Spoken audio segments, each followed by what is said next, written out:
यहाँ से ये है आपका होटल इंद्र पैलेस, और ये है आपका जो रास्ता है ना, ये आता है ज्योतिर्मठ से या जोशीमठ से। आपको जोशीमठ से इंद्र पैलेस से ये वाला रूट अपनाना है कल्पेश्वर महादेव के लिए। और ये जो रूट है ना पूरा कच्चा है वहीं तक। यहाँ से भी 14 किलोमीटर है कल्पेश्वर महादेव, और ये चला जाता है ऋषिकेश के लिए सीधा रूट। तो इधर से चलते हैं भाई कल्पेश्वर महादेव के लिए। रूट है 14 km, और इधर से जाना है 14 किलोमीटर, और गाड़ी चलेगी भाई अपनी ऐसे गड्ढों में, गिरती उठती जाएगी भाई। कल्पेश्वर महादेव पंच केदारों में 5वें व अंतिम केदार। यह केदार पूरे साल भक्तों के लिए खुला रहता है। यह मंदिर समुद्र तल से लगभग 2200 मीटर की ऊंचाई पर स्थित है। कल्पेश्वर महादेव मंदिर उत्तराखंड के चमोली ज़िले में स्थित है। यहाँ पहुँचने के लिए पहले हमें जाना होता है हेलांग, जो बद्रीनाथ और ऋषिकेश जाने वाले मार्ग पर पड़ता है। हेलंग से लगभग 15 किलोमीटर बाइक या कार से उर्गम वैली तक पहुंचा जा सकता है। रास्ता उबड़ खाबड़ है, लेकिन प्रकृति की मोहकता हमें इस तरह से अपनी ओर आकर्षित कर लेती है कि रास्ते के गड्ढों का एहसास तक नहीं होता। हर हर महादेव दोस्तों, मैं कल्पेश्वर के लिए आया तो रात में बहुत अंधेरा हो गया था, आगे जाना मुश्किल था, और रास्ता बहुत उबड़ खाबड़ है कल्पेश्वर महादेव जाने का। पूरा रास्ता जहाँ से मुड़ते हैं वहाँ से लेकर के, और पूरा बहुत ही उबड़ खाबड़ है।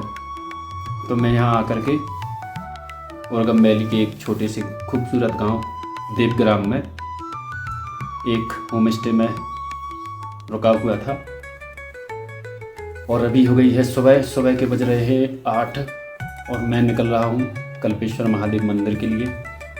और ये है इधर का, इस गांव का खूबसूरत सा व्यू आप देख सकते हैं। इधर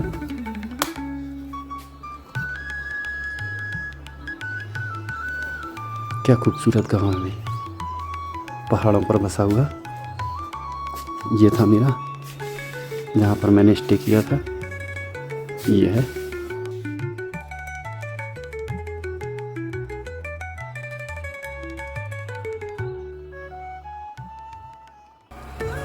सुबह सुबह बाइक लेकर मैं निकल पड़ता हूँ कल्पेश्वर महादेव के दर्शन करने के लिए। पहाड़ों की ढलान पर बने खेतों में गांव की कुछ महिलाएं अपनी फसल की निराई गुड़ाई करती नजर आ रही थीं, तथा फसल की मेड़ों पर उगे हुए जंगली गुलाब उन खेतों की आभा को और अधिक बढ़ा रहे थे। उर्गम वैली में पहाड़ों पर बने घर उस घाटी की शोभा में चार चांद लगा रहे थे, एवं पहाड़ों से नीचे आते छोटे छोटे झरने अपनी कलकल की ध्वनि से पहाड़ों को गुंजायमान कर रहे थे। लोगों ने घरों के आसपास लाल और सफ़ेद गुलाब के पौधे लगा रखे थे, जो देखने में अत्यंत सुंदर लग रहे थे, तथा उनकी खुशबू पूरी घाटी में महक रही थी।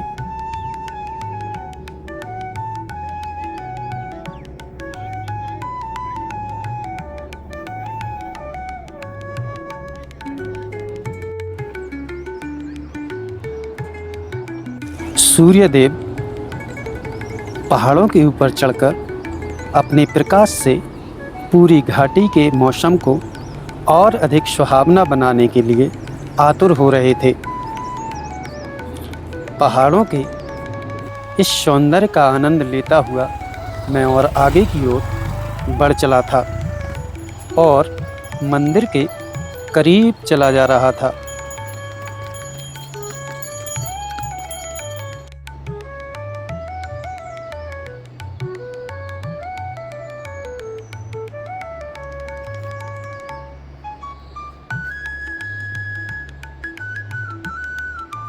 यहाँ पहुँचने पर कल्पेश्वर झरना अब कुछ कुछ दिखाई देने लगा था और उसका दूधिया जल नीचे बड़ी तेज गति से गिर रहा था।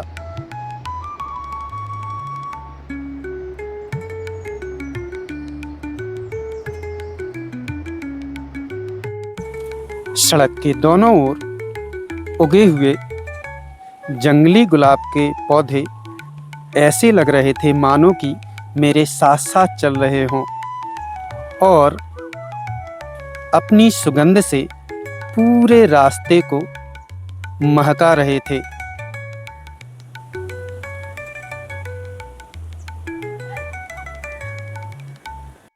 अब मैं झरने के एकदम करीब पहुंच चुका था। यहाँ से झरना अब एकदम स्पष्ट दिखाई दे रहा था और यह झरना ऐसे लग रहा था मानो कि 2 चरणों में पहाड़ से नीचे आ रहा हो। मंदिर से कुछ ही दूरी पहले एक खुले मैदान में एक शिलालेख लगा हुआ है जिस पर मंदिर एवं घाटी के बारे में संपूर्ण जानकारी लिखी हुई है। शिलालेख के दाहिनी ओर एवं बाईं ओर एक खुला मैदान है जहां पर आप अपनी गाड़ी एवं कार को पार्क कर सकते हैं। अब यहां से मंदिर केवल 300 मीटर दूर रह गया था। रास्ते के दोनों ओर कुछ छोटे छोटे रंग बिरंगे झंडे लगाए गए थे जो यहाँ की पवित्रता का बखूबी वर्णन कर रहे थे। और फिर मैं कल्प गंगा नदी पर बने हुए उस सस्पेंशन ब्रिज पर पहुंच जाता हूं, जहां से कल्प गंगा नदी एवं झरने के स्पष्ट दर्शन होने लगते हैं। यह ब्रिज चलने पर थोड़ा सा हिलता है और झूमने लगता है। पुल पर खड़े होकर के मैंने वहाँ की भव्यता और सुंदरता का नज़दीकी से अवलोकन किया। कल्प गंगा नदी अपने दूधिया जल के साथ धीमे धीमे बहती जा रही थी।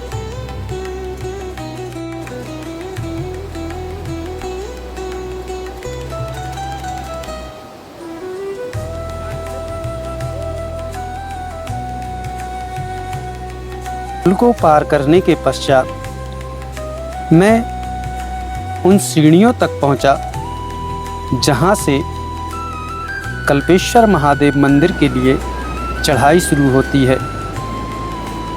ये सीढ़ियां कुछ ज़्यादा तो नहीं हैं और चढ़ना एकदम आसान है। मैं सीढ़ियों से चढ़ता हुआ वहाँ की प्राकृतिक सुंदरता को देख करके भाव विभोर हो जाता हूँ।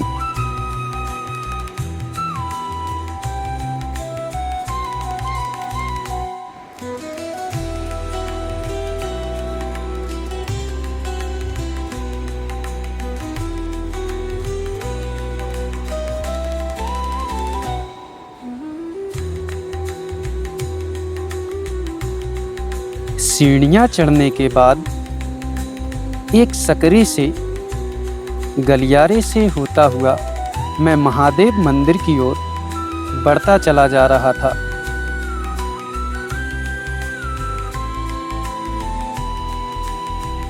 तभी वहाँ एक पक्षी लुका छिपी खेलने का प्रयास कर रहा था।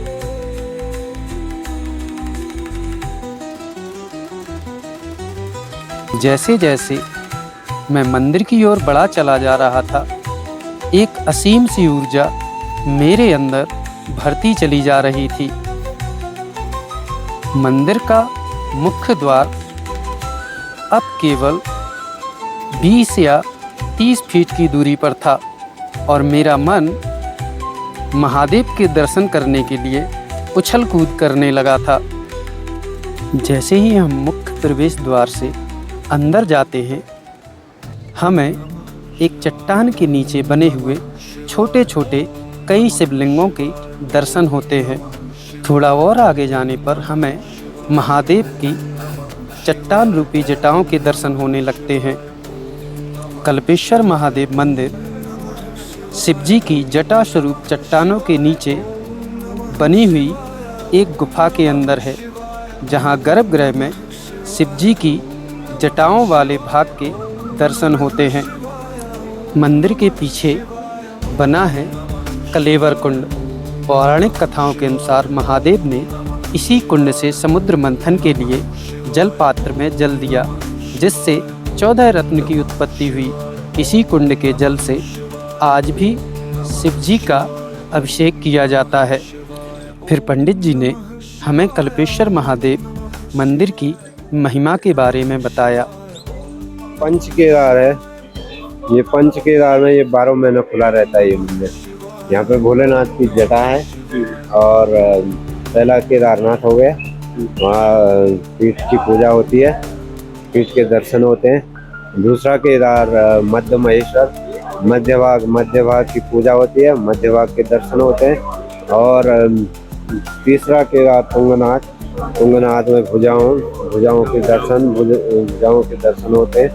और रुद्रनाथ शेष वहाँ के दर्शन। और चौथा केदार और पांचों केदार ये कल्पना, यहाँ पे जो भी कल्पना लेके आएगा कल्पना और इधर जटाओं की पूजा कुंड भी कुंड इसकी मान्यता यहाँ से जब वो समुद्र मंथन हुआ, यहाँ से 1 लोटा जल गया, 14 रत्न निकले थे यहाँ से एक यहाँ से।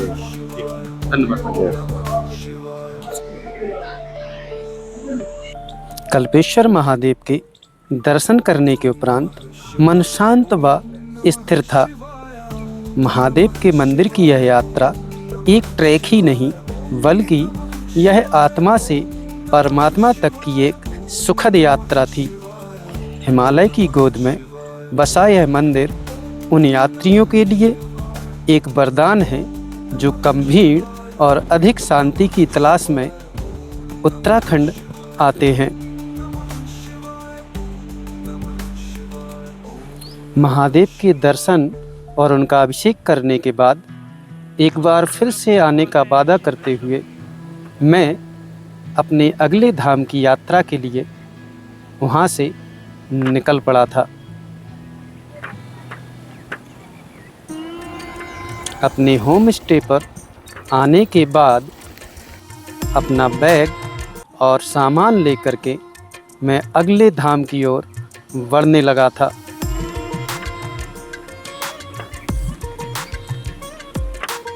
पुनः वही 15 किलोमीटर का उबड़ खाबड़ रास्ता तय करना था। कल्पेश्वर महादेव मंदिर के 3 या 4 किलोमीटर पहले ही एक और मंदिर आता है, भगवान नारायण का मंदिर ध्यान बद्री। आप चाहें तो वहाँ जाकर के भी भगवान नारायण, भगवान विष्णु के दर्शन कर सकते हैं।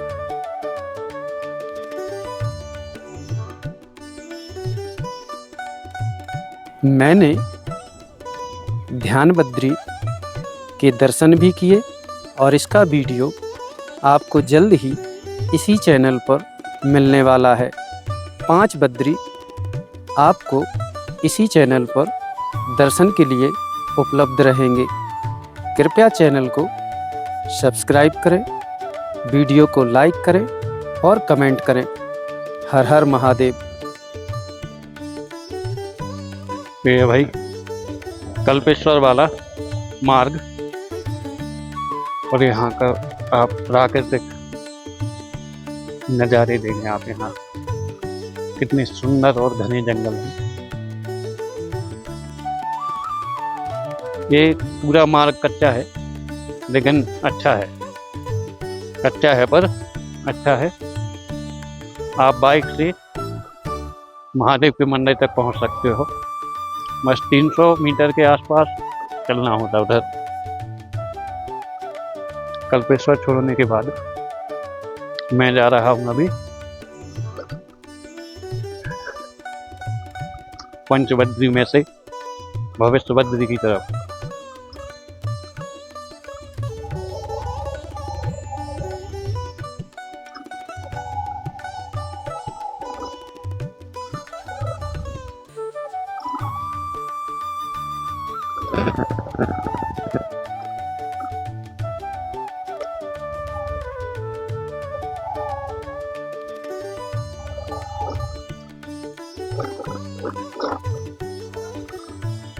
कल्पेश्वर महादेव मंदिर जाते समय जिन खूबसूरत प्राकृतिक नज़ारों को मैं अपने कैमरे में कैद नहीं कर पाया था, उनको लौटते समय मैंने अपने वीडियो के माध्यम से रिकॉर्ड करने का प्रयास किया।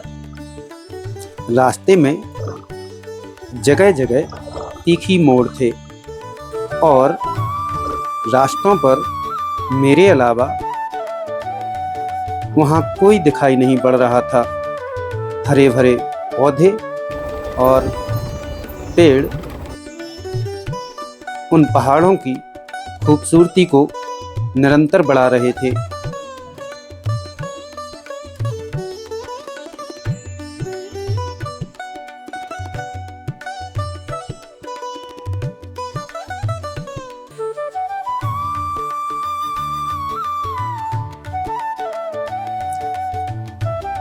पूरे रास्ते में कभी कभार कोई इक्का दुक्का कार या बाइक टकरा जाती थी, अन्यथा पूरा रास्ता सुनसान था और मैं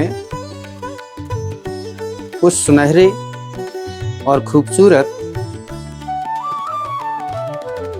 रास्तों के बीच में अपनी बाइक राइड करता जा रहा था।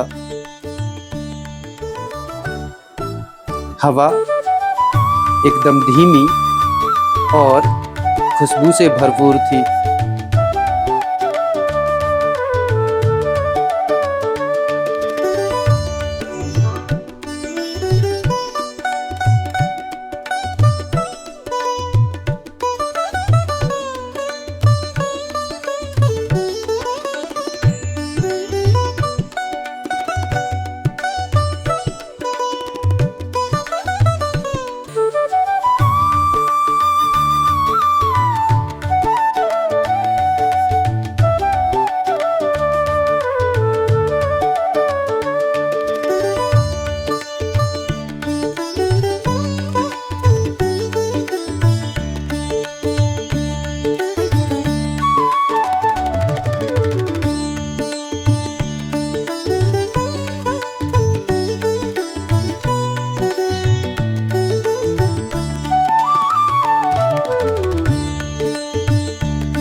इतने दुर्गम इलाके में और इतनी ऊंचे पहाड़ों पर पेड़ों की हरियाली मन को लुभा रही थी और यहाँ पुनः आने के लिए आमंत्रित कर रही थी।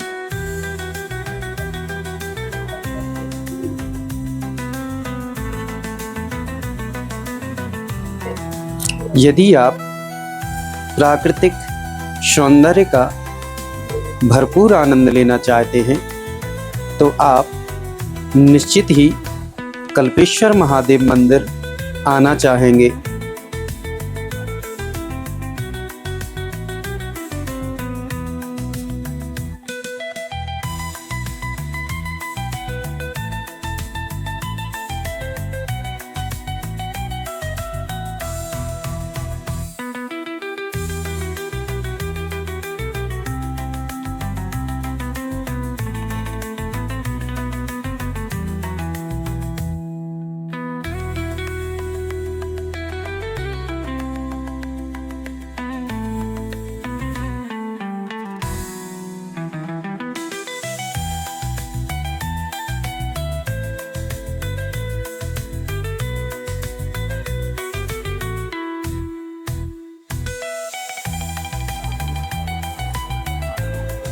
बाइक को रोक करके मैंने वहाँ पर लगे हुए देवदार के पेड़ों को निहारा, जो इन पहाड़ों की शोभा को और अधिक बढ़ा रहे थे। खूबसूरत झरने पूरे रास्ते भर थे, जैसा कि आप सामने देख ही रहे होंगे। और उन्हीं पहाड़ों के बीच में बने हुए छोटे छोटे से तंबू जैसे घर, जिनमें पहाड़ी लोग रह कर के अपनी खेती बाड़ी और अपने जानवरों की देखभाल कर रहे थे। जैसे ही मैं रास्ते में आया, मैंने कुछ पहाड़ी भेड़ें देखी,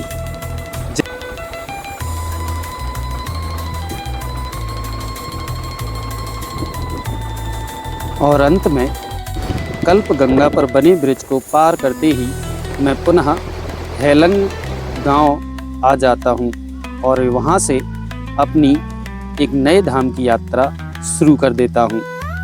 thanks for watching to all.